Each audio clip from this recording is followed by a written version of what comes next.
This week on the Sports Initiative podcast, I sit down with lead professional development phase coach at Bristol City, Alex Ball. He discusses the transition from under-23 football into first team and how coaches can support players in this, the importance of a collaborative working environment and how you can help the players create this, as well as the use of key trigger words to aid player performance. I hope you enjoy.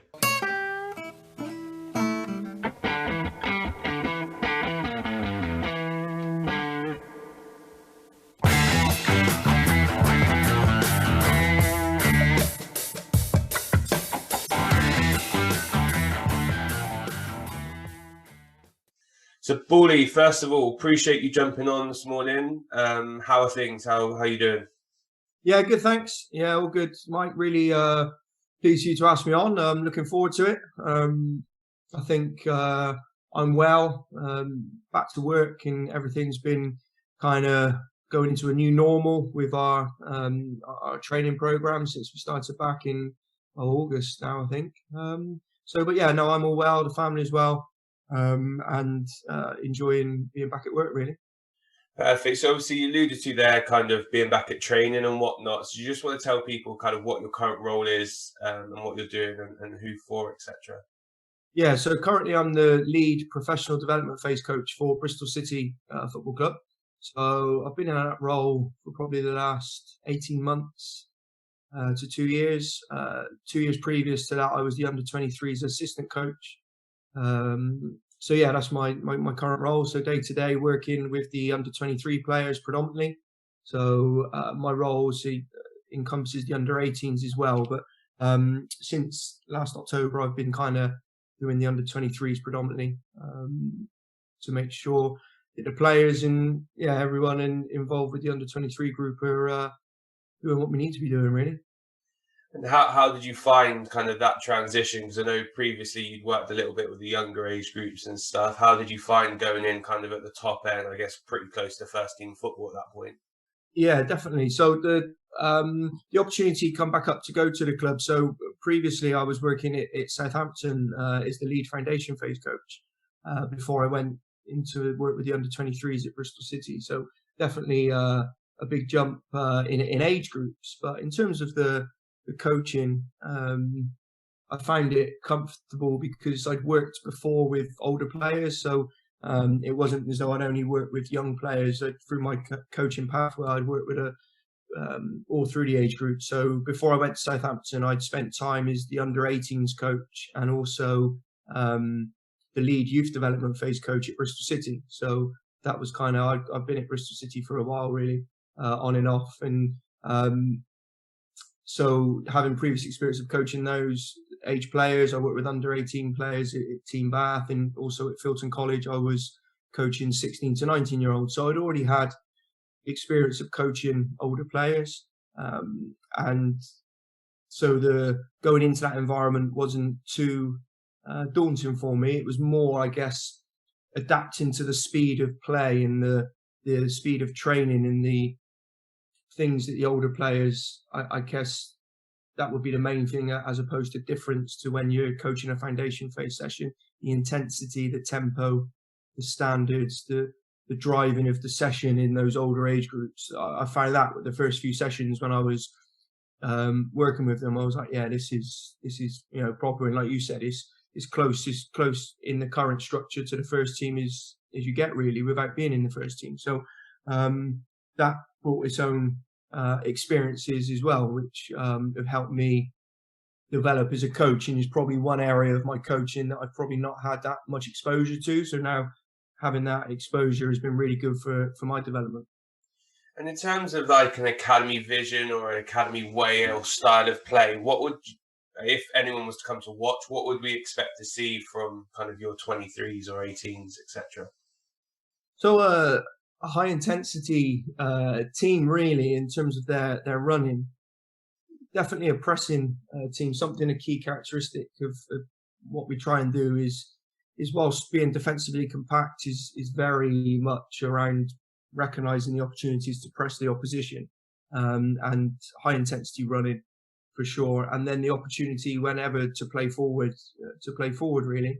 I think going into it, trying to simplify those kind of philosophies and ways, styles of play, if you like, for the players has been one of my kind of learnings of recent times. Really, is trying to not go the more simple, the more effective. Really, I think when we try and go into real detail, at times it sometimes gets lost, or we put too much emphasis on things. I think football, if we try and is got a lot of I think football has got a lot of information and detail to get across, but I think the skill is how you get that across in a simple way for the players to understand. So yeah, that's something. But yeah, definitely those two key characteristics would be pressing for sure, defensive compactness. So not easy to play through. We have a mantra of around, not through. Don't let them go through the middle of you. Always around you, and then playing forward when on. You'd see that. And then also the characteristic of the players. We want players that work hard, that are honest, that you would see them tracking back. You would see all those kind of character traits when you watch a team play. And do you mirror what the first team does, or do you kind of have an academy vision which you go by, which should hopefully prepare them well when they do make that step up, if they do? Yeah, we have both. The club's really, it's really good the way it's aligned through the club. So the 23s especially kind of mirror the first team as much as possible, making sure that everything we're doing is preparing those boys for what's to come. Because as proved over recent times, and it's been really positive over the last few months, despite the COVID in its own way, it's created an opportunity for us as an academy to have more academy players in the first team environment. So we've got currently, I think it started with the under 23s this season. Now there are 6 training every day with the first team squad, 6, maybe 7. So we needed to make sure that what we do in training and how we play in games gives those boys the best opportunity to slot straight in when they go into that environment of the first team. And it's not foreign for them. It's not something they've not seen before. They can feel comfortable then. So whether it's the set piece setup, whether it is the formation, whether it is the style of play, a lot is done the same to give those boys every opportunity. So that's the way we see it. Everything we do is for the players, it's for the boys, and what's going to give them the best opportunity, and how do we prepare them for what is to come. So some of it will be, like we say, to go into our first team. So we will try and do that. Through the pathway, it'll be slightly different. I think from under, the pre-academy, the 7s, 8s, through then into the 9s to 12s, and then through to the youth development phase and the under 18s, that there's more of a broader picture of developing the person and the player. So that's definitely really key across the pathway, to give those players a broader experience. But then as they're getting closer to our first team, then that kind of narrows off a little bit. So we wouldn't expect our under 10s to be playing, like the first team, but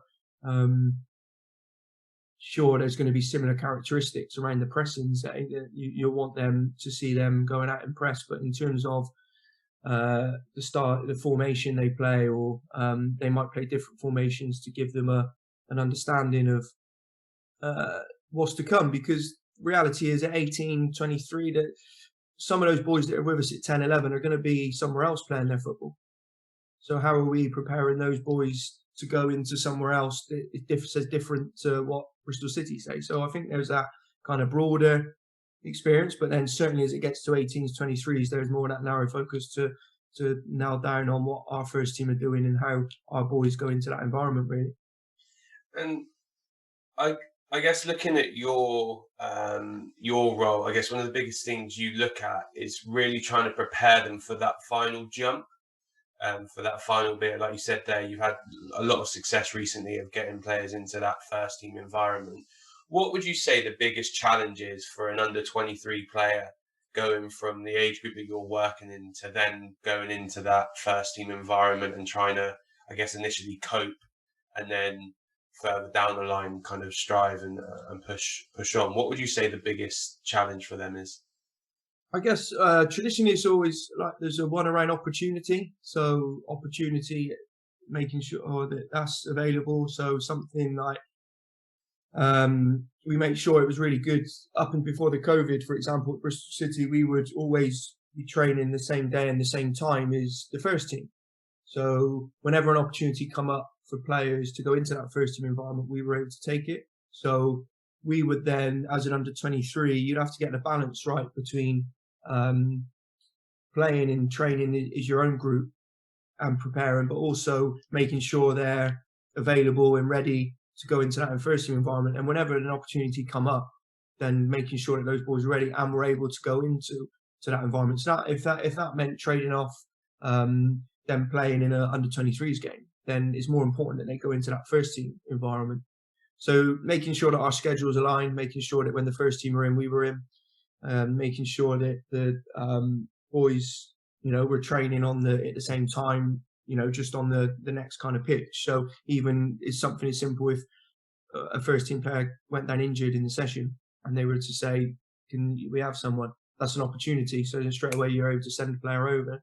And then that day could be the opportunity that gets them in the manager's eye and they go, wow, yeah, what a player. I want to see more of him. I want to see more. So yeah, for sure, having opportunity, I think is a big thing to get that across when you're training. So, and then is there things that you can do as the under 23s, is the like in the professional development phase that create more opportunity? So like I said, like aligning the schedules, maybe one, having a process where players are every international break, say when maybe players have gone off, we say that's an opportunity for players to go into the first team environment.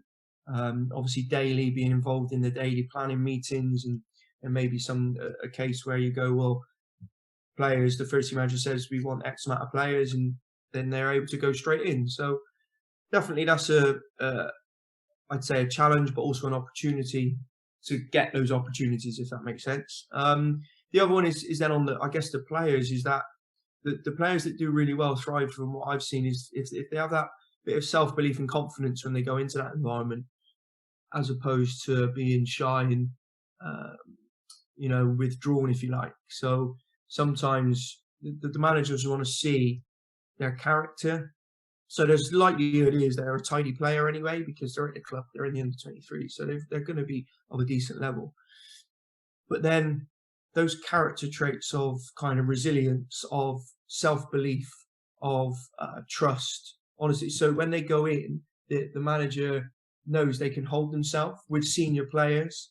And it's not to be arrogant, and it's not to go, and that's something that I've kind of had to get my head around as well, because maybe my personality is a bit more withdrawn, and it links to coaching as well. When you go into an environment that you're not used to, whether you go into if I went to the first team environment, or the first team manager's watching your session, or we've all had it as a coach where someone's watching you, or you go into that environment and you then need to show that inner strength, that inner self-belief, confidence to be who you are still, without feeling under that pressure to do something amazing or something that you wouldn't normally do. So getting the players ready for that in terms of the mental side, the character side, psychology, to say, look, you've got this opportunity. When you go there, show that you belong there. The self-belief and confidence. Don't be intimidated by it. Talk to senior players. Tell them to go left, go right. It's fine. They're not going to bite your head off. And having that bit, I think, is really important. And that's another thing, again, working closely over the last 4.5 years with the first team environment. I'd say those character traits are massive when you're in there. And a lot of things managers look for. They look for players they can trust. They look for players who are resilient. They look for players who can bounce back from adversity, who can have that bit of self-belief and confidence to carry themselves in that environment. So they're looking at those things, as well as obviously the football side of it. So it is interesting for sure. And a little bit off topic, but we one of the guys I was on a course with recently did like a study on it. He interviewed a lot of first team managers and asked them what are the key characteristics, what are the things you're looking for from an academy player when they come into the first team, or to get them into the first team, what do you want to see? And I think 2 of the top 3 answers weren't football, like technical or tactical related. They were character traits. So yeah, it was interesting. So because then going back to my role I've done previously, working with younger players, you then ask yourself, well, am I preparing them right for what's to come? So very interesting. How do you prepare the players for that at the top end? How do you work on those characteristics, if you can at all? Yeah, so it's one thing we find, like, you can't, like, physically you can measure how much they run, how much they lift in the gym, their S&C sessions, how fast they are, their sprint distance. You can measure it technically, tactically. You can have stats. You can measure how many passes a player makes, how accurate his passing is. So with character, it's something that we find tough to measure. You can have your own internal measures, if you like. You can say, well, what's important characteristics? Is it honesty? Is it resilience, hard work, um, trustworthiness? And then you could do a scale, but it's still your opinion on then how you grade, if you like, or measure those characteristics in a player. So that's been tough and been a challenge. I guess the way we've gone about it, or me personally, is every day the sessions will incorporate some type of resilience and character trait session. So whether it's communication, whether it's, like I said, resilience, whether it's trust, whatever it is, there's something in, whether it's hard work, there's something in each session. And that's not to say, and some of it, and this goes back, some of it is planned and some of it is just because who you are and what you demand from the session. So then that will naturally fall out of it. So I think that's how we go about it. Little things like when I'm watching the players in the warm-up, what are they doing in the warm-up? What are they doing? Are they doing it right? Is the standard? Am I looking? So I'm looking for those character things there in the warm-up. Who's the ones that are doing everything spot on? Who are the ones who are messing around? Who are the ones that are not doing it as they should be? I watched a lone player, or when you go and watch a player, say you want to watch a new signing, what's their character like? They're on the bench, but then you're looking at them, you can still watch and see things. So when someone goes down injured, are they the first one to jump up and get and warm up, or do they sit there and wait to be told to get up and warm up because they think they should be playing? What's their warm up like when they're warming up on the sideline?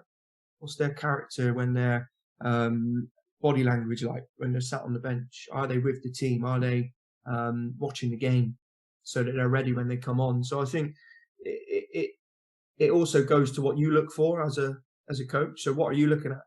So it's being able and understanding to bring that into your coaching armory, I'd say, and look at that as well as, looking at, is he a good runner? What's his physique like? Does he pass the ball well? Did he shut that gap off? Did he make that forward run? Everything we look at football-wise. So just having that broader picture, I'd say, in terms of understanding what you're looking for with those character traits, and then trying to reinforce them through your coaching. We've had that been a challenge for you, because I imagine as a coach, everyone has their confirmation bias. So everyone has a type of player they like, or the type of characteristic they like. Has that been challenging for you to, I guess, at points have players that don't necessarily 100% fit the characters that you'd want, but then they've got other characteristics that are invaluable and we can work with, and trying to, I guess, frame it for them to get some more of the characteristics you want whilst enhancing the ones they've already got? Yeah, definitely. So there's, I think there's players that won't have some of the things you're looking at, as I say, because like if you're a defender, so I was a defender, I'm a defender, my bias is probably towards defending more than attacking. I'm always looking at the back end of the pitch to make sure we're organised effectively even when we're attacking. So I have for sure a bias, and that's the same with my own personal beliefs, because obviously I base my game on hard work, on a good attitude, on doing everything right, listening, doing like as much as you could. But I've encountered players over the years that aren't like me. So how do you make sure that you don't try and fix them into what the mold of you?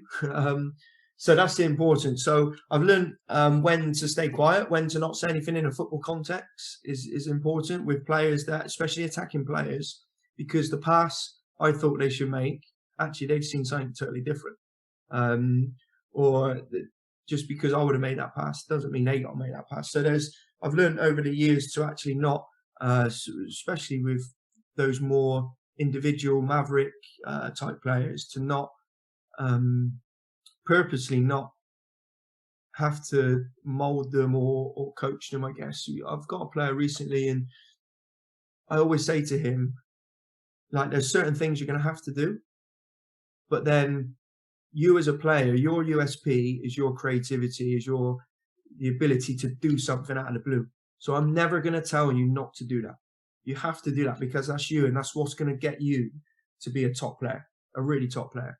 But there's certain things, especially at our club, and I think in life, not just in football, whether it's punctuality, whether it's turning up on time, whether it's listening, whether it's being able to take an instruction, and if you don't agree with it, then be able to speak and ask the reason why, as opposed to just go, I'm not going to do that. Because then that's going to get the backup of the coach. Yeah, you might not agree with it and you may think you can do something else. That's fine. But then have the ability to communicate and go, actually, feel it's fine to challenge that and just go, actually, yeah, I think in this situation I should do this. And most coaches I know, and certainly me, are reasonable enough. And I go, okay, well, why are you saying that? And then they'll give their point and you go, yeah, okay. Or you go, no, this is the reason why. We need to do this, because if you don't do this, then it has an impact on your teammates. Excuse me. And ultimately, you're playing in this team sport where you're trying to all work towards the same goal. So I guess that conversation where there's going to be some non-negotiables or some standards, some professional standards that are in football and in life that they have to do. And I think that's important. But then football-wise, no, I'm not going to tell you to pass it when you should dribble it, or dribble when you should pass. Like, that's you as a player. If you've got 3 players around you, you can get out of that. So do it. That's what you can do. Go in and really affect the game and really show what. So I'm really conscious to say that to those players, to say, look, I'm not trying to change. I'm not trying to change you. You are a top player. This is why you're a top player. The only thing I try and do, and then the other way of phrasing it is also saying, like, if you do these things, it will add to your game. It's trying to say, well, actually, this might make you even better and more usable, watchable by a first team manager. Because if the first team manager, and as much as we say it's right or wrong, first team manager, they're looking for people they can trust. The moment you break that trust, whether you don't turn up on time, whether you forget to do something, whatever it is, if you break that discipline, it's really hard to get that back because of the pressure at the top end. There is so much pressure. That's the other thing I've seen, that the pressure on first team managers is ridiculous, like to win games, and how that can affect things. So it's really, the players have to, there's certain elements they have to buy into, whilst making sure that you don't take away their USP or their creativity or their ability to be a maverick, whatever you want to call it. So that's probably in a long way some of the things I've come across or used, I guess. The player that comes to mind for me straight away here is Adel Taarabt, former QPR player, and I was around him a little bit, only for a season, and he was a really interesting character because it seemed like for him everything had to be fun. Yeah. And that was what he engaged with, and obviously you saw him on a football pitch and the stuff he could do, outrageous. I guess for me, one of the challenges would be how do you fit that into a team context, which is kind of what you're alluding to here. He's got that USP to be able to beat 3, 4, 5 players, or do skills and get past players and set someone up. But we have some non-negotiables in terms of transitions that you have to do, or you have some non-negotiables when we press, you have to do this. And that's probably the side of the game that let him down more than anything, I think, is probably why he ended up playing in the Championship at QPR and was going out to Benfica. Because if you actually look at his talent, probably his top 4 talent in terms of things he could do on the ball, but it was the other side of the game that let him down. It's interesting what you were alluding to there about saying to those types of players, this will add to your game, this will be an addition, not if you're going to do this, you have to do that as a trade-off. It's more of an addition conversation as a way to get through to them. Yeah, definitely. The terminology and the way you phrase things and the way you speak it can be important as well, because sometimes the players see it as a criticism or a negative, or you're trying to change them or have a go at them, or you don't want them to do that, you want them to do this, and it's that. So that way you phrase it and however you choose to phrase it, but make it come across as though you're helping them, and actually this is going to make you even better. So that word add to your game is important. And the other thing on that, so I went to Lille and spoke. We had a study visit over in Lille, and we spoke about Eden Hazard and the coaches and the players, how they cope with him, because he was a maverick of a very high proportion. And they spoke around how they got the buy-in from all of his teammates and all of the staff, and they understood and they accepted it. So they all give the go-ahead for Eden Hazard not to do that gym session, basically, because he was so good at stuff of football. They just got the buy-in from all of the players, so there was never an issue there. So no one was going, "Oh, where's Eden? Where is he? He's not here. He should be at the gym." No one. He wanted the gym. He wanted the gym. They just accepted it because he was such a good player. But the coaches or the staff there had to, in the first instance, make that explicit and get the buy-in of all the players in that group. And he would, and the funny thing is, he said he would do that gym session. He'd do it at another time, or he'd do it. It wasn't as though he was not going to do it. So I guess the other way of doing it is that if you've got someone that's that good, you need to make sure you have the buy-in of everyone, whether that's the players, the staff, the fans. They understand that he's not running back. He's just going to stand and he's not going to defend. Now, some managers, some clubs are happy for that. Some aren't. Some will go, no, we can't have that on our team. Every player has to run back behind the ball. The aim of football is to score in one end and stop it in the other. So if we can get everyone behind the ball, it makes it more difficult for the other team to score. You watched Tottenham last night. Liverpool broke them down in the end, didn't they? But Tottenham, very 4-4-2. They got Harry Kane, one of the best strikers. He's defending more than he's attacking. I'm sure Harry Kane's bought into it. To Mourinho's way of, at the moment, what they're doing. The fans are buying into it because they're top. Now they're second in the league. How far does it get you? I don't know. Maybe all the way. You win titles. Mourinho's won, Inter Milan, won loads. So there's no right way or wrong way, for sure. And that's the other thing. There's no right way or wrong way. There's just the way that works for you. And then the other thing is always being able to back it up or justify or have a reason to say, actually, this is why we're doing it. And that's not right nor wrong. It could be in obviously people's opinions, in the fans, in other teams, other people, but that's fine. I guess as long as there's that reason, so why you're doing it. So I'm saying to that player not to run back because he's our best player. He's not very good at defending, but what he can do on the ball is unbelievable. So we're just going to get in the ball, and we'll accept that he's not going to defend. Some people are happy for that. Some people will, because they know we're winning the game. Some people will say, no, that's not acceptable. When you defend, everyone has to be behind the ball. So, yeah, it's, I guess, down to your, like you said earlier, your personal bias, but not letting your personal bias then ruin or dictate to a player that clearly has potential. How important do you think it is having a team that, I guess, balance each other? Because if we're talking about this Hazard situation, for example, if you've got a group of staff and a group of players that are willing for that to happen, it would suggest that they're all pushing in the same direction and possibly have a level of self-awareness regarding how good a player he is or could potentially be. If you maybe had one or two players in there who their entire game was built on just hard work and everyone defending, everyone being on time, who weren't willing for that to happen, or like, actually, no, if I'm going to be there, he's going to be there. I'd imagine that creates quite a lot of challenge within the group. So how important do you think it is having a team environment where all the players' characteristics kind of blend together in a nice melting pot, which allows there to be kind of an open and honest relationship between all the group and a level of self-awareness within that group? Yeah, I think it's a good one, because you'll get like you'll get little pockets of dissent, and people whispering behind backs and moaning, and if everyone's not on the same page or going towards in the same direction. So that thought, or that notion of purpose and what are you trying to do.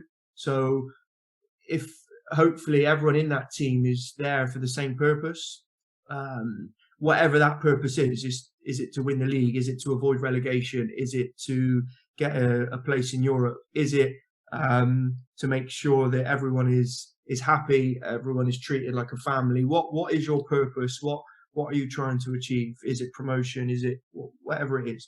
And then if people aren't aligned to that purpose, is then understanding why they're not aligned to it. And then if there's an issue that can't be resolved, then they probably have to find their way out of that group to allow the rest of the group to work effectively together. So if two people didn't agree with the notion, like we were saying, around Hazard, then what was their reason for that? Do they not see the same thing as everyone else sees, in terms of he's going to help us? So by letting Hazard do what he wants, that's going to help us achieve our purpose of what we want to do. If they don't agree with that, then yeah, you need to, I think, initially find out why. But then ultimately, it's going to be down to the decision makers to go, well, do we see Hazard getting us there, or these other two? And if it's Hazard, then they have to either work to get the other two to buy in, or find someone else and replace those guys. Have you had any experience of this in your group?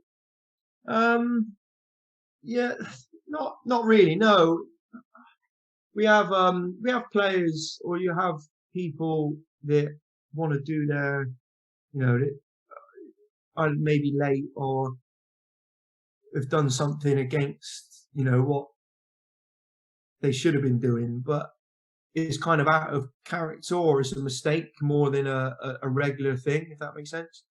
So we have our set of like standards, values, beliefs, like that the group do at the beginning of the season. So what do they stand for?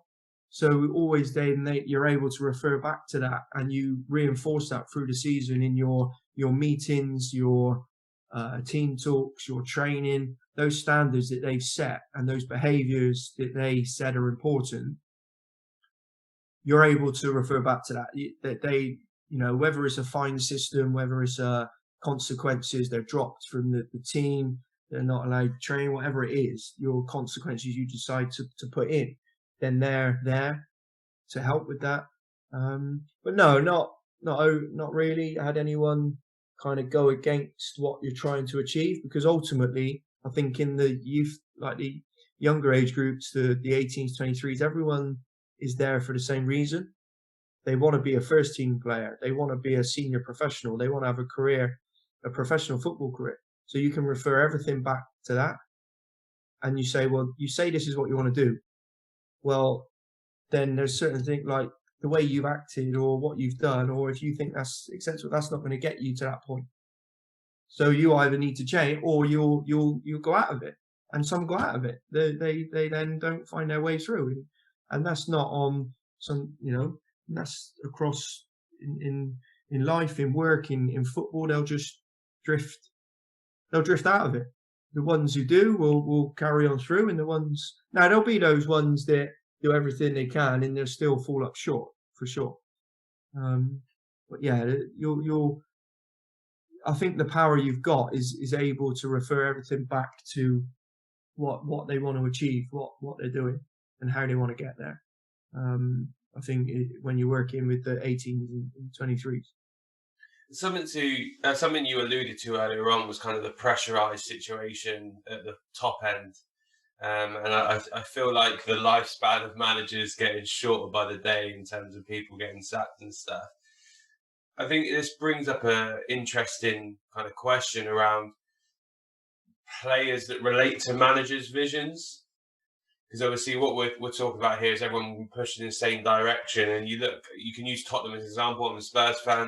You've got someone like Dele Alli at the moment, who it seems like was managed very well by Pochettino in terms of maybe some of the characteristics he has and some of the ones that he doesn't, to now almost being an outcast under Mourinho, isn't playing. How important do you think it is that managers are given time to hopefully bring a kind of the players that fit their vision in? Because it seems like at the moment no one's getting the chance, which means that we just have turnover after turnover after turnover. Yeah, I think it is important, that period of time and that stability, to be able to have a period of time to implement your ideas, to be able to get your point across, and to have a chance to try and build something. Ultimately, though, football is a results-driven industry at the top end, and so getting that balance right, I think it can come down. I guess you can look at then the owners, the kind of the chairman of the clubs, and their kind of understanding of it and philosophy and how they see things, and how they try and build something.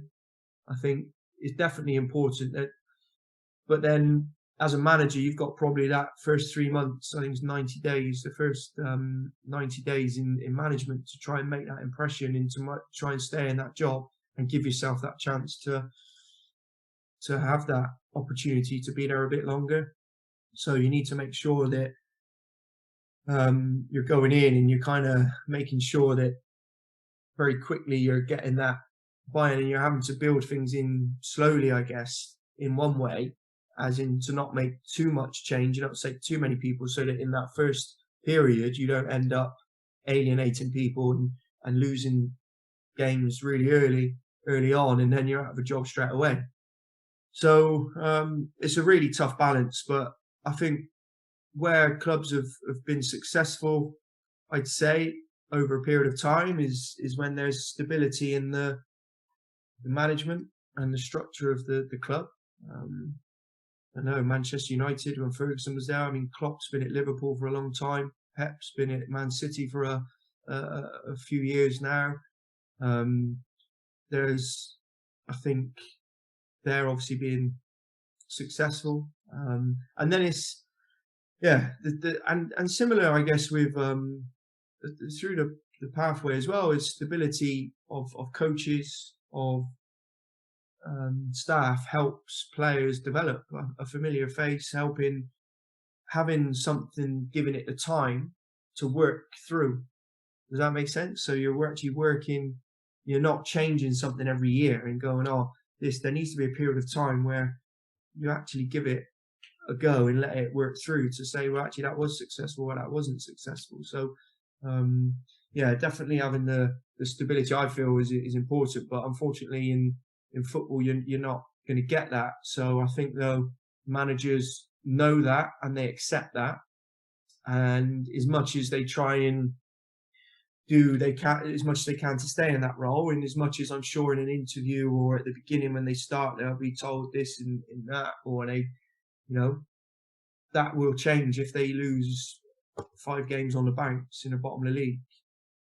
Sometimes pressure comes and decisions need to be made. So, but yeah, for me, I think stability is important. Is that something that would interest you long term, or are you happy kind of in the 23s development / first team environment? Yeah, it's something it's never been something I've aimed for, as in a target or a goal. I've never said I want to be a first team manager, I want to be a first team coach. The more I'm around it and the more I think, yeah, I like, it could be something that I could go into. The more you work with older players, the more you work with staff that work with older players, the more you work with staff that are potential first team managers. So you create relationships with coaches that potentially are then working in a first team environment. So if you've got a good relationship with someone, then that might provide an opportunity in that first team environment if you've worked with them previously. But it's never something that I've laid my hat on, and there's so many things that you have to weigh up. Like, family is quite important to me. We got a family base in Bristol, and you know that if you took a first team job and you go into that environment, you could be then ending up going around the country. I know I wouldn't want to be moving my wife and kids around the country. So then you're the one who moves and is away all the time. So there's that side of it. I guess that stability and that risk, because you, like you say, there's maybe more financial gain. So I think that's where the money is at the top end of the game. If you can get into that first team environment, you probably get more financial gain, but only over a short-term period. Even if you've got a contract and you get sacked, you know, you're going to get a period of money, I'm sure, a payoff, but that's only going to last so long. Then you've got to wait for your next job. I don't know. It's I've not ruled it out, but I've not set my hat on it. I really enjoy what I'm doing at the moment, working with the under 23s and the under 18s. It's really good, and it's something for sure that I think I want is a part of my coaching pathway. If I look at my coaching journey, you know, from coaching 4 and 5 year olds to coaching senior players. So I've kind of gone across the age groups and coached all age groups. But probably the senior end, the first team football, is the one area I've not spent a majority, a large time of coaching. I did a bit in a semi-professional environment at Polton Rovers in Mansfield. Helped out in coaching when I was playing there at those clubs. I had examples of working with senior players there in a first team environment. But obviously, that's only semi-professional. And then I've obviously worked with under 23 players. I've worked with first team players that come into the under 23 group. I've worked with first team players because you have to take a session because players are coming back from injury, or there's players not in the squad, so that's been good for me because that's really helping me develop as a coach and how to manage, how to deal with and coach and put on sessions, what type of sessions to put on, all that for first team players. So that's been really good over the last kind of couple of years for me, is that development and that challenge on myself as a coach, because sometimes you can get comfortable. So it's been good to challenge me. So something that interests me for sure, but then having to weigh everything else up into that is interesting. So I've not you never say never for me. I think if an opportunity comes up and it's the right one, then yeah. But I'm really happy and enjoying what I'm doing. Part of a really good club at the moment in terms of how we're doing things, I think, and the messages we're getting across and the players we're working with in the development along the way is both for me as a coach and then obviously the players that are going through into the first team environment is really good. So I'm really enjoying doing that at the moment. One of the things you've alluded to there is kind of quite an extensive like foundation in coaching and kind of going all the way through the age groups. How important do you think that has been for your development to get you to the point where you are now? Yeah, really important. I think, and I've heard it on your podcast before, I think someone was speaking around it, but things like adaptability and behavior management, and when you go and coach in a school and you have that session and you're in the hall and you've got the piano in the corner and you've got 30 kids, 36-year-olds, 36 and 7-year-olds, some like football, some don't like football. So being able to manage and put something on that everyone's going to get out of in that session, and being able to adapt a drop of a hat, that for sure it's helped. So the work I've done along the way has helped me for now, because one thing with the under 23s and first team, things change so quickly. All of a sudden you have 12 players in your session, and then all of a sudden you have 7. Right? So now I need to do something with 7 players that I plan to do with 12. So do you change altogether? All of a sudden someone calls you and says they need you to do this. Bang, you're there. And you can't then flap and you go in and you have to put it doesn't matter that it's last minute. You go in and you have to do you're expected to do a top job. So yeah, it's that's helped me for sure along the way. It's helped me develop my skill set. It's helped me develop as a coach. So getting things wrong, practicing, putting sessions on, thinking, oh, that went well, that didn't go well. Working with different types of players, how to manage. I've coached kids, like we went to a disability school, we coached kids with autism.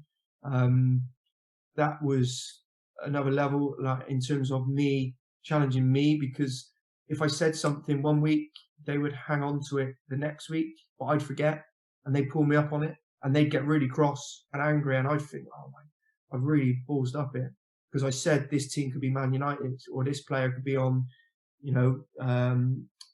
whatever team it was he wanted to be.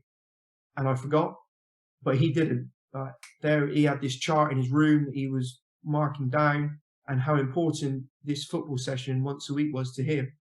Yet for me, it was obviously another session. I was doing 6, 7, 8, 9, 10 sessions a week, and it was one of those sessions. So making sure every session that I went to was as important as the last one or as important as the next one.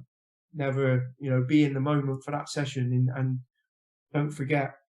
That for me was really important, that lesson there, coaching. And I'd have never got that if I wouldn't have worked with that school and worked with those kids. And but then the joy it brought them in was very good. So yeah, I think having a varied pathway and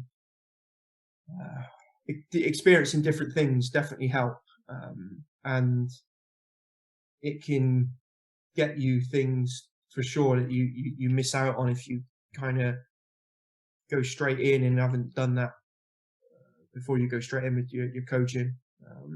So that pathway and that ability, and it's tough for me to shake off actually. Like now, I come from I sound old. I'm 39, but I come from a time where when I was a schoolboy coach, I was the physio, the bus driver, the kit man, and the coach, and you just do everything. And especially when I went to Southampton, like the support the professional football clubs now that you get is unbelievable. And you're just left to do really what you're there for is to coach and to work with the players. But I struggled to let go of that. I'd like try and help out with the kit, or you needs to go here, or you always want to. So, but having that makes you appreciate. My point is, it makes you appreciate now. It makes me appreciate for sure the support and what I'm able to do now and the environment I'm able to work in. Makes me much more appreciative because I know of what I did, 15 years ago when I started, or more 16, 17 years ago. So it makes you definitely appreciate it more. Do you think that sometimes kind of that feeling is forgotten at the top end? And what I mean by that is I watched a few documentaries, one in particular, the All or Nothing, and you see Serge Aurier go into a school and kind of the kids' faces and the eyes light up and stuff. And I always think that sometimes when you get to the top end where you obviously there is so much pressure and all that type of stuff, you forget that feeling of a kid of, being with your mates every day and being able to play football. And I imagine the older professionals, they probably look at it like that and go, those are the best days of my life. I was playing best football with my best mates all day long. Do you think whilst you're in it, it's really challenging to kind of maintain that attitude of how fortunate you are to be doing the role that you are, or how fortunate you are to do what essentially millions of people do as a hobby for a job? Yeah, I think so. When you're in it, you need to take that moment to step back and to go, actually, yeah, this is what I'm doing. And like you say, the joy and the amount of people that would love to be doing what you're doing or love to be have a career as whether it's a professional football player or a professional football coach. For sure, they do that. I think, and trying to help the players understand that as well, and trying to get that balance between the pressure of what football brings in winning football matches in 3 points and doing that side of it, the pressure from the media, the fans, whatever that brings, but then stepping it back and going, and I use this when I coach and work with players, is why did you start football when you were 7, 8, 9 years old and you first played football? Why did you play? So you're trying to bring out that. It was a coach called Louis Lancaster. He said, one part of his philosophy, he said, I'm trying to bring the 9-year-old out of the player, like the kid. So how can I keep that 9-year-old mentality in a senior player or in a professional player? Because I honestly think, and all players, and you perform your best when you're enjoying it, when you're relaxed, when you're not thinking about it, when you're unconsciously, subconsciously just doing it and enjoying it and just doing those, when you're over the park and you're playing with your mates and you're doing stuff, or you're playing in your grassroots team, or even at 9, 10, 11 at Southampton or Bristol City or Bristol Rovers or Chelsea, the kids are playing football, they're loving it. And there's a point in the pathway, there's somewhere where it changes. And I don't know where. For different players, it's different ages or different stages. But somewhere, something changes and they go, oh, there's this pressure, I can't enjoy it. Oh, I'm not. And they end up either not enjoying it, putting too much pressure on themselves. And it happened to me as a player. I think I probably put too much pressure on myself. I ended up getting really nervous and worrying. And then I'm like, if I know now what I knew now, I'm like, why am I worried? It's just a game of football. You play football. Yes, there's this pressure to go and win, but if I know I'm going to perform my best when I'm enjoying it, and I'm playing football because I enjoy the game, I enjoy being with my teammates, I enjoy running forward. The best feeling was the feeling after a game, especially when you won. That feeling of like sense of achievement, like you've done something, you played. It's not the same. It is not the same as a coach. It is a little bit, but much more as a player. You don't be like that feeling. Your body's a bit achy. You put your body on the line. You won the game, and it's like that. That's for that couple of hours. It's like that sense of like joy and achievement is brilliant.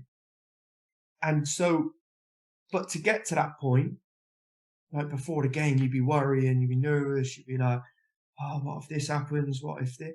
And actually now, I know so much more now. I'm worried about stuff that is out of your control. Like, don't worry about it. Like, so what if the opposition do this? You can't control what the opposition are going to do. You can't control what the referee's going to do. Just worry about you and what you're and that's what I try and help the players with now. It's just bring out your like why you started playing in the first place, and then how can you do that now as much as possible. There's going to be challenges. Yes, it's different now. You're 21. You're not 9. But come on, football, you're going to play your best when you're enjoying it. So let's find a way that you can enjoy your football. What is it? How are we going to do this? How are we going to get you to that point? And it's not easy for sure. But I think the best players for sure, like they play like they're sometimes. I'd watch Wayne Rooney when he was playing. He did stuff like he would just do on the park. He just played like he was when he would be with his mates. I'm sure of it. He just did things and enjoyed it. Have you had any particular success stories with players on that where you've been able to, as you've alluded to, bring out kind of that inner 9-year-old on a more regular fashion rather than them getting pent and worked up? Yeah. I guess, yeah, some players, it's just through I guess it's what you reinforce and how you speak and what you deem is important, I guess. Taking the pressure away from them. I always so no specific players, but like groups of players. Like you would say it's an under-13s game on a Sunday morning and you go into the changing room and it's like a doctor's waiting room. Everyone's sat there. Like, so I'd purposely go in and act the fool. Like I'd go in bright, bubbly. I would not make it serious. I'd be like, just make a joke.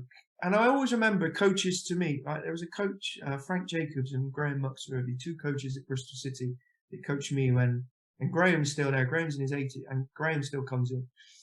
And they would always pretend. They'd say, you've been down the disco last night, down the Wiggly Hips with your ginger wig on. And they'd be saying these stupid things. At the time, we'd go, what are they on about? And now I go, he was just trying to relax, because kids, you'd be worrying because you have your parents in your ear on the game, not all parents. Some are like, oh, you got to do this, got to do this. There's loads of people watching. Oh, there's a scout coming to watch you today, or so-and-so's watching you. You're like, come on. You're 9, 10, 11 years, 12 years old. Let's go and play a game of football and enjoy it. And, so I'd always try and bring that bright and bubbly. And I do it now. And before the game, I make sure that it's light and yes, there's a serious tone. You have to go, oh, come on, we're coming to play a game of football. This is the best day of the week. It's match day. Enjoy it.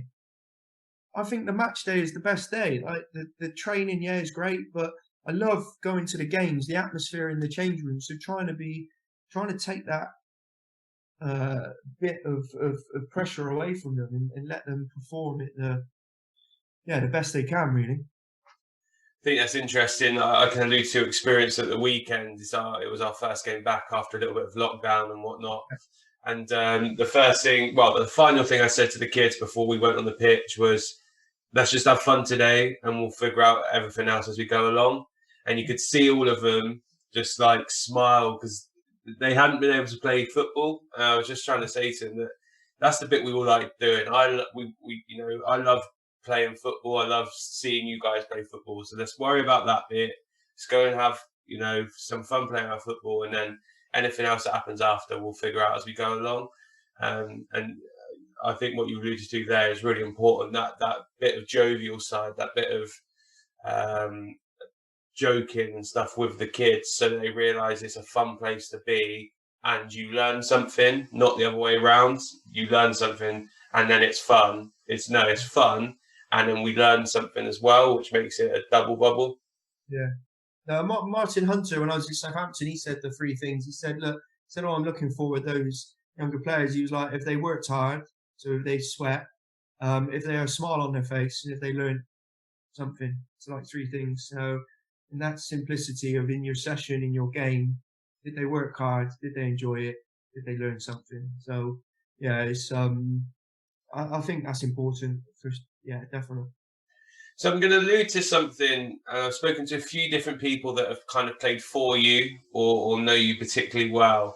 And one of the things they've all kind of brought across is that you have a real nice philosophy to play in. They said they really enjoyed playing for you because the football that you tried to teach them, along with the environment you created, was real positive and enjoyable to be a part of.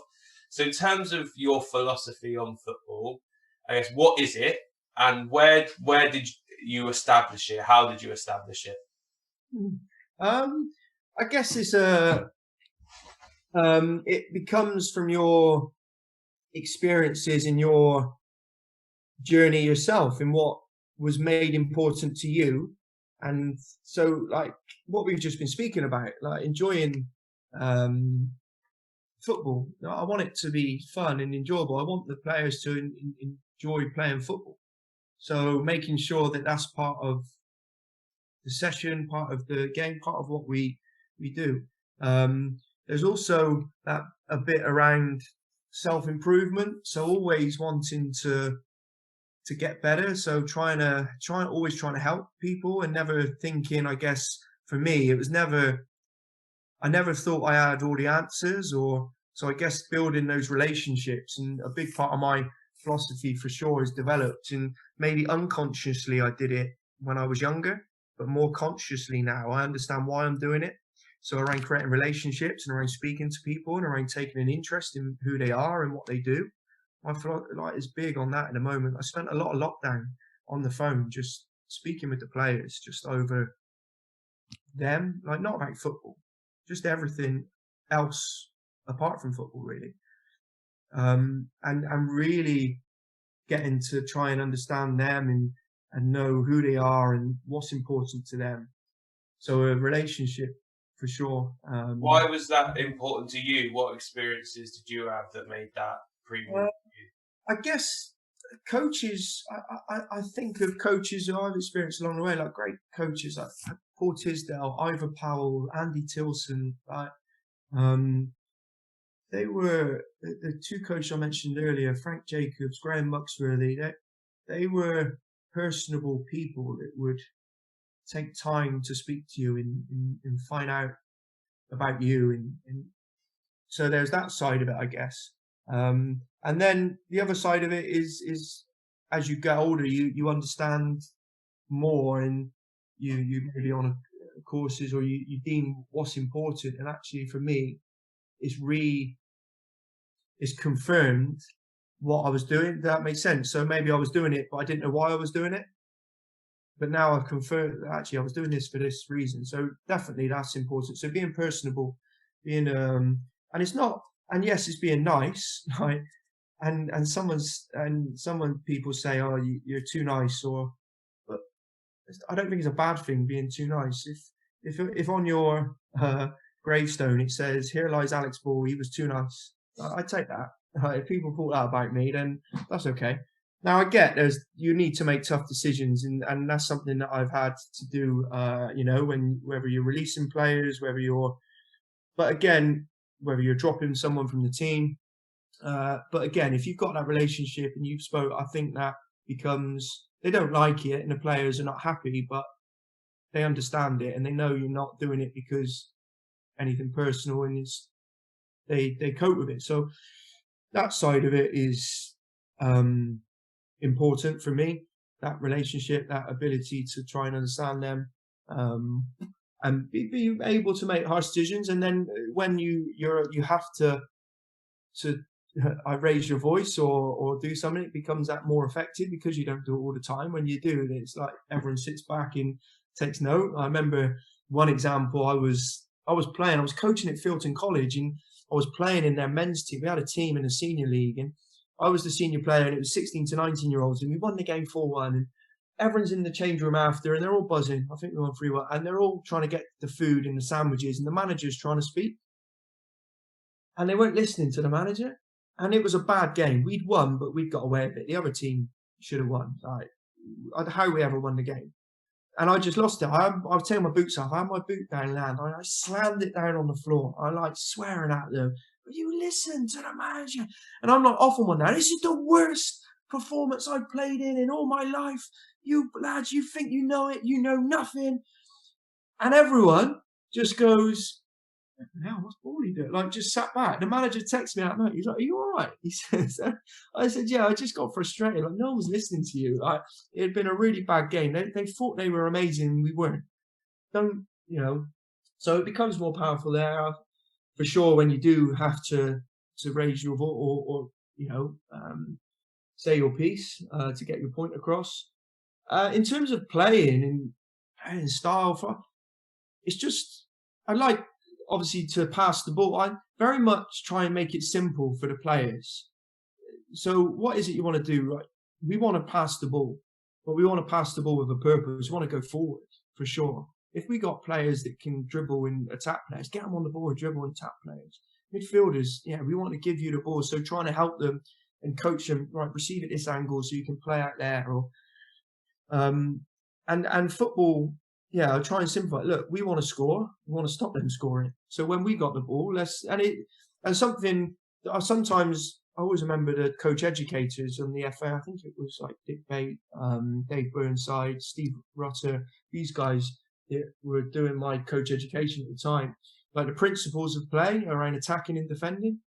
Martin Hunter was big on them as well. And that when you have the ball, make the pitch big, and when you don't have the ball, make the pitch small. And stop the opposition scoring. So I just kind of go out, and then the other stuff kind of falls out of that. Like I said at the beginning, I mentioned around I think the skill of the coach is to have all this detail and all these layers of understanding, but then produce that into something really simple that the players can understand and apply.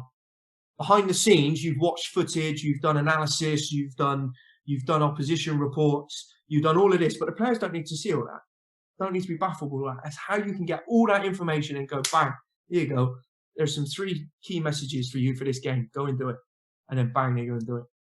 So, that I don't know if that answers your question, but... Yeah, no, it does. I think it's an interesting one because obviously you're saying simplicity is a big thing there, and I agree with you. I think the level of detail that we go into now, particularly with all the things you see on social media where people breaking down stuff analytically, both performance-wise and data-wise, is unbelievable, really.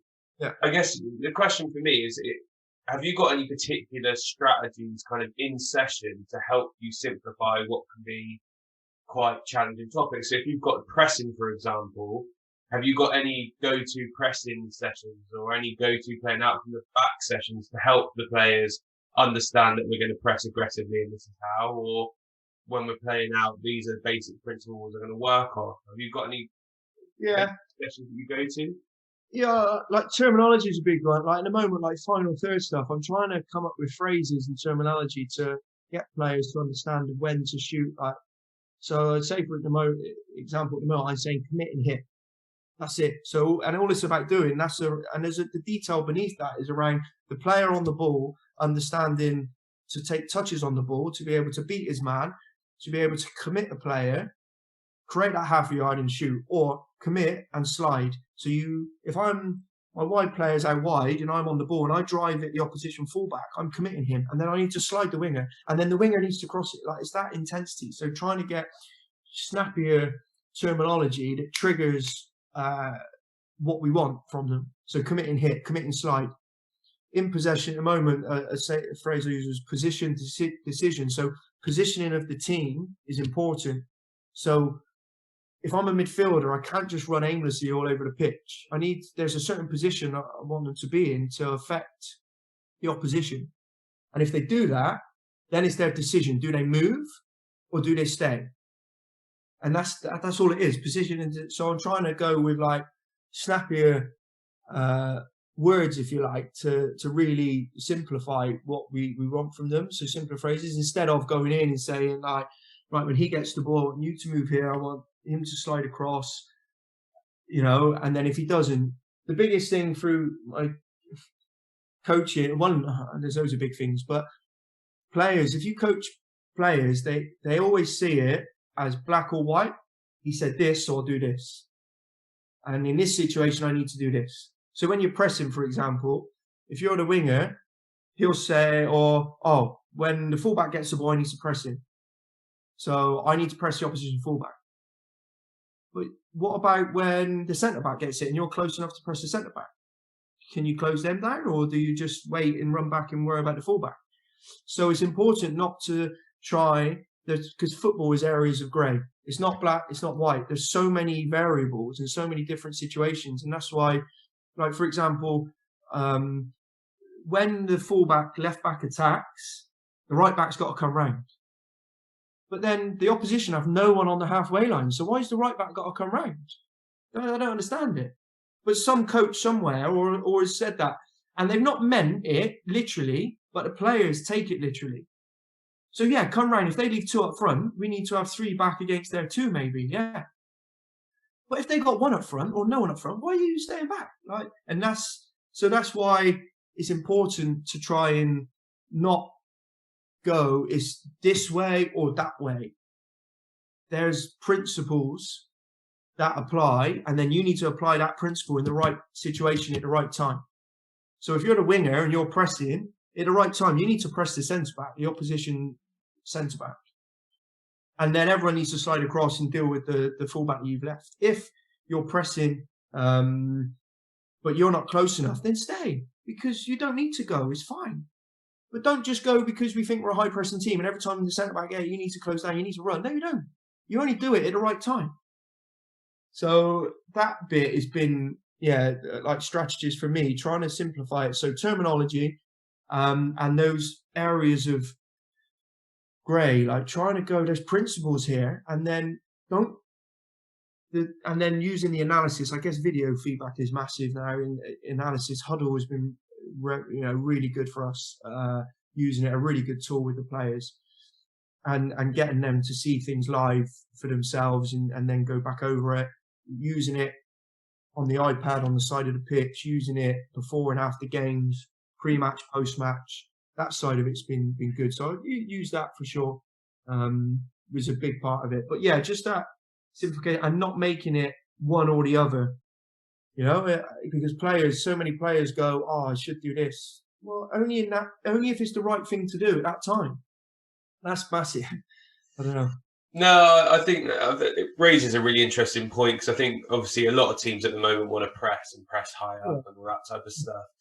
And you see it all over where the fullback gets the ball, the wide player goes to press him, but they're about 20 yards away. And you're like, you're not going to make it. Yeah. The fullback's got good time on the ball, you're not going to make it. And we're like, why are you going? And they're like, well, we press. I was like, okay, but if you can affect it, you press.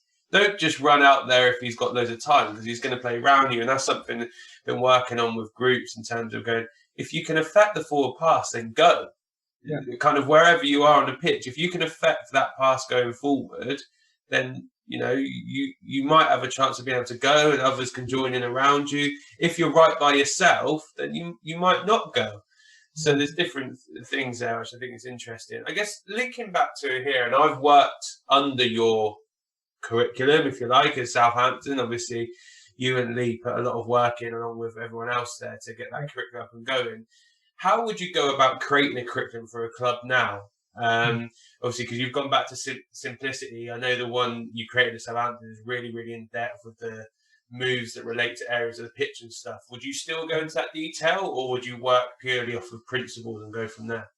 Yeah, I look back at it now, and I think at the time it was maybe the right thing to try and do. We were trying to get that focus of ball mastery, of 1v1, of the moves across, and then the different areas of the pitch and the different areas of the pitch, and then the different actions in those areas of the pitch. So if it's in the defensive third, and you have the ball is playing out, so that side of it, I'd not make it as detailed. I'd for sure, if I was to do it now, the same principles would apply, I think, around the moves and around, but I would try and do it in a different way. Again, there's detail underneath it, but it's what the end user needs to see. So what the coaches and what the staff would need to see would not be as detailed.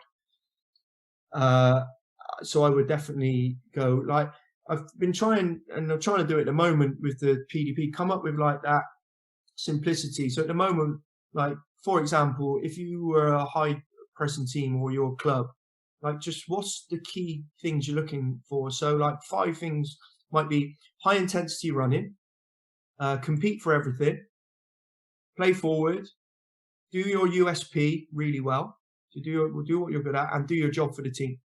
Now, underneath those 5 headings, there is more information, but that's can you base a curriculum off that? Maybe, but there's loads of bits in there underneath. So, do your job for the team. What does that mean? Well, if I'm a centre back, I need to defend, I need to head, I need to make sure I squeeze and drop effectively. I need to make sure I market set pieces. I need to do my job for the team. What's my USP? If I'm a winger, I need to do that really well. If I'm a winger, I need to beat my man. If I'm a dribbler, I need to take people on. If I'm a passer, I got to be good at my passing. If I'm a finisher, I got to be good at a finisher. If I'm an aggressive defender, I've got to be aggressive with my defender. If I'm a box-to-box midfielder, I've got to be box-to-box. So what's your USP? Do that. And then the other 3 things, like we said earlier, play forward, compete for everything. Because if you dip out of a tackle, if you dip out of a header, people don't especially, it's tough. So make sure you do those bits. And then high intensity running. Yeah, come on. We need to see you press. We need to see you run. But not only run forward, run back. So you go to press and you get it wrong, so what? Just run back. Don't worry about it. So so I'm thinking, right, there's 5 key things there. So how do we, now underneath that, there's loads of details. So playing forward, right? You have underneath that, there's switching play. Because if I can't play forward there, could I switch a play for him to play forward? There's width and depth, because I need my team to spread out so I can play a forward pass. There's forward movement needed for me to play the forward pass. So there's loads of stuff then, and how you get that across in a curriculum, I'm not sure yet. I'm not sure of how we're going about. All I know is it needs to be more simplicity of how. But the reality is, I don't know if we'll be able to do it, because there is, like we keep alluding to, is there's detail within it. So we can't get away from that. There's all that detail underneath it. So you can have some key headings, and maybe that's just what the end user sees, those key headings, and then there's training, then there's coaching, then the detail comes out over the time, of those key headings. Do you need to be explicit with what the detail is, or is that down to the individual coach, the individual player? I'm not sure yet, but I look back and I put a piece of work together with Lee, and Lee was really good, and we worked really well, I felt, together. And then it was a good kind of achievement, and I felt it was good at the time. But when I reflect on it now, like, what are we now? So 5 years down the line, probably from that, nearly 6 years, I'd do that different, with the same focus and the same principles, but probably a bit different in terms of the detail of the documents and what went with it. I think what's interesting, having used it and stuff, for me was it kind of left it to the skill of the coach to use what was relevant for the players at the time. So I think as a coach, it was kind of challenging for you, because you were like, right, where are my players on their journey at the moment? Because I could run down all of these things, or I could run down a few of them because that's where they are. So I think it was good in terms of the context. There was so much information in it, and it was, thorough. It was one of the most thorough documents I've probably seen in terms of a curriculum. Of what in that context was outstanding, and it left it to the skill of the coach to identify the players' needs, which I think as a trait, as a like extra on top of that, was really good, because you're constantly evaluating your players to then look at the curriculum and then go back. I think it's really interesting what you alluded to here around the simplifying of terminology for players. The commit one. Yeah. Commit. Yeah. I think for me that those little terminologies, it's like, can you get those players to get into play quickly? The common one is when you're in 1v1 defending, can you make contact, or can you take the last step, or tempo, speed, all those little trigger words that everyone has. And it's kind of, where's your trade-off? Do you go down the really detailed route and allow coaches to kind of take on what they need? Do you go down the really simple route and make an assumption that the coaches know the detail behind it? So I think you'd be kind of between a rock and a hard place. But I think there's benefits to both. So I guess it depends on what your club philosophy is, really. I think that's important. I also think, like you say, is because when the positions I've been in as well, you've got that kind of coach development side to it as well, or put in, there needs to be that opportunity for the coaches. So yes, there's a curriculum, but you're still free to coach what you want within that curriculum. Does that make sense? Like, so if it says that this week you're doing, and we tried to contrast it in 1 week, or one session was playing out from the back and then it's pressing. So then subconsciously, though you're working on pressing, you're getting the playing out because you need the playing out to work against, which you worked on the following week. So there's all that kind of stuff. But was never too prescriptive to say, like, and I think it's important, like, you must do this session for playing out of the back. You do this. But playing out of the back looks, that you'll have an idea of what it looks like. But come on, you'll have a session to do that, or whether it's pressing, or whether it's playing through midfield, or switching play, or whatever it is. Every coach, and that's the development of the coach. And I had that development. Never had that as much when I was doing the younger age groups, before previously through my coaching career. And I would always have to challenge myself with those sessions.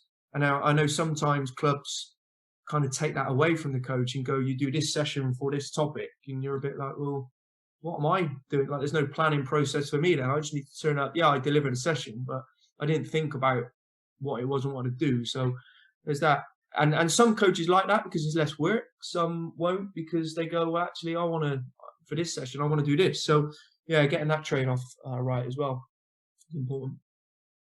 So listen, last question for me, and it's something I ask everyone, which is, who's the best? It can be player and or coach that you've worked with or against, and why? So, best player played against, I was playing probably when I was at City, we played Arsenal, and I remember Jermaine Pennant played for Arsenal, and I played fullback and he played on the wing. And I remember he was very good that day. I think we were about 16, 17. He was very good. When I was younger, senior, I was lucky enough to be part of the Bolton Rovers team that played Norwich in the FA Cup. And Wes Houlihan played that day, and he was unbelievable, like unplayable. And he was top player. So yeah, in a playing context, though, in a coaching context, like, I've got a number of coaches really that kind of influenced and who I thought, in terms of like probably more coach educators, but I mentioned already like Steve Rutter. He was very on my A license and B license and A license, very, I thought, influential and helped me along that journey. Pete Amos, someone else as well, was my youth team coach, but was also a coach educator. And then older coaches from a different generation, Ivor Powell at Team Bath, Frank Jacobs and Graham Muxworthy at Bristol City. These guys, like Ivor always used to say, and I use it now, determination, work rate, and consistency of performance. And at the time, you're like, Ivor, yeah.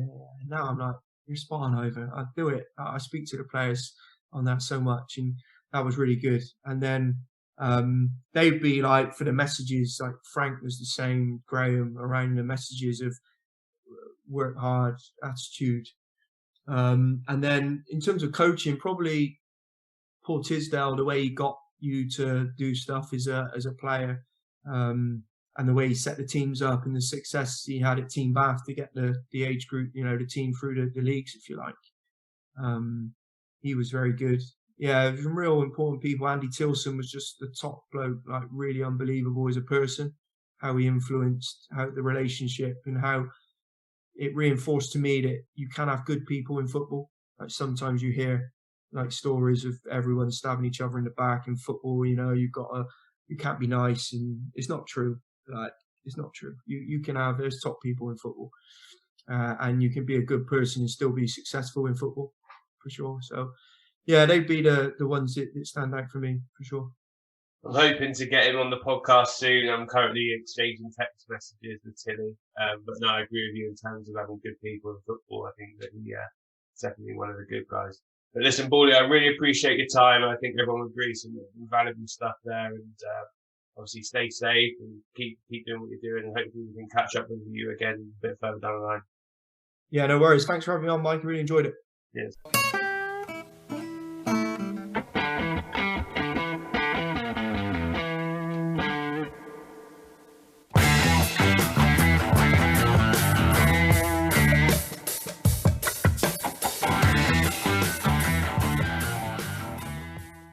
Thanks for listening to the Sports Initiative podcast with me, Michael Wright. Please remember to follow us on Twitter, Facebook and Instagram at the Sports Initiative Podcast, and share this podcast with friends and family. I'll see you next week.